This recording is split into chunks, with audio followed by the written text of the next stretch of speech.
দেখো আজকে আমি নতুন নুপুর পরছি, কেমন লাগছে আমাকে? নুপুরের আওয়াজ বড়ই মধুর লাগে। চিন্তা করো মাঝরাতে যদি ছাদের থেকে আসে তখন কেমন লাগবে।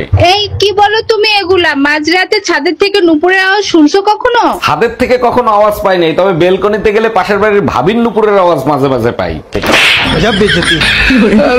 আচ্ছা সত্যি করে একটা কথা বলবা, তোমার প্রথম ভালোবাসা কে ছিল? তোমার কাছে মিথ্যা বলে আমার কোনো লাভ আছে? আমার প্রথম ভালোবাসা আমার বাবা ছিল। সব মেয়েরাই বাবাকে ভালোবাসে। আর তোমার দ্বিতীয় ভালোবাসা কে ছিল? দ্বিতীয় ভালোবাসা আমার সন্তানরা। আরে বাবা আর সন্তানের মাঝখানে যে ভালোবাসাটা ছিল সেটা কে ছিল? ওটা ভালোবাসা ছিল না, ওটা আমার জন্য দুর্ঘটনা ছিল।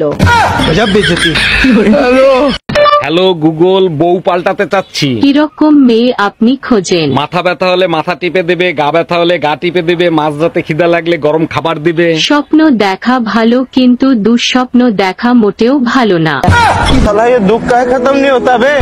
একটা শয়তান জামাই নিয়ে সংসার করি, সারাদিন আশপাশের ভাবিদের নিয়ে থাকে। শোনো, আজকে দুইটা কসম খাবো, আজকে থেকে আশপাশের ভাবিদেরকে আর দেখবো না। ওরে আমার বেহায়া জামাই, তাই নাকি? আর দ্বিতীয়টা? দ্বিতীয়টা হলো আশপাশের ভাবিদেরকে বউয়ের নজরে দেখবো।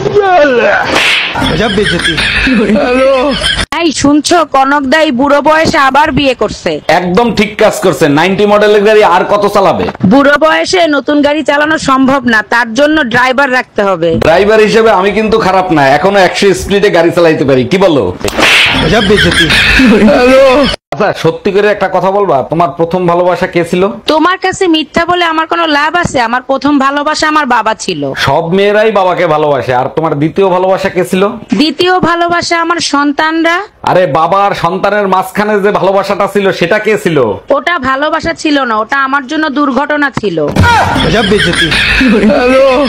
আরে ডাক্তার, অসুস্থ আমি, আমাকে বললে সমস্যা কোথায়? আচ্ছা ঠিক আছে, আমার বউর সাথে কথা বলেন। এই দেখো তো ডাক্তার কি বলে। হ্যালো ডাক্তার, কি হয়েছে ওর? আপনার স্বামীকে যদি বাঁচাতে চান তাহলে তার সেবা যত্ন করুন, কোনো কিছু তার কাছে চাইবেন না। ও আর একটা কথা, ঝগড়া একদমই করবেন না। এই ডাক্তার কি বললো? কি হয়েছে আমার? ডাক্তার সরি বলছে, তোমাকে মনে হয় আর বাঁচাতে পারলাম না।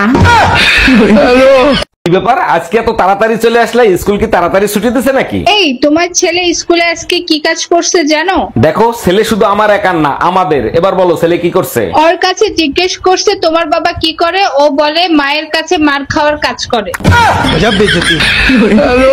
অরুণ ভাই, আপনি তো বিয়ে করছেন অনেক বছর হয়ে গেছে, তাই না? জি ভাবি, অনেক বছর হয়েছে, 25 বছর পার করে দিছি। আচ্ছা অরুণ ভাই, বিয়ে করে তো 25 বছর পার করে দিছেন, তা আপনার এখন অনুভূতি কি? বরবাদ হওয়ার জন্য তো হাজারো রাস্তা খোলা ছিল, বিয়ে করে নিজেকে কেন বরবাদ করলাম?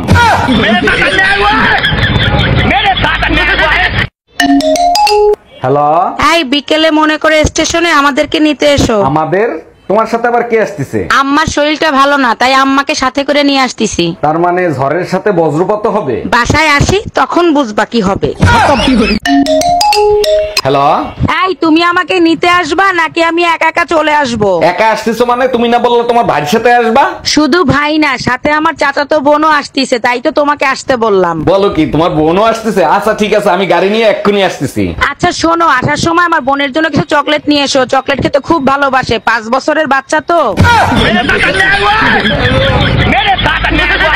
শোনো, আজ থেকে দুজন দুজনের প্রশংসা করব, তাতে করে স্বামী স্ত্রীর ভালোবাসা বাড়বে। বলো কি, তাই নাকি? আচ্ছা ঠিক আছে, তুমি প্রথমে শুরু করো। তুমি না অনেক ভালো, তুমি আমার অনেক খেয়াল করো, আমার জীবন ধন্য তোমার মতো স্বামী পেয়ে। দেখো, আমার নরকে যাওয়ার কোনো ইচ্ছা নাই, আমি মিথ্যা কথা বলতে পারবো না।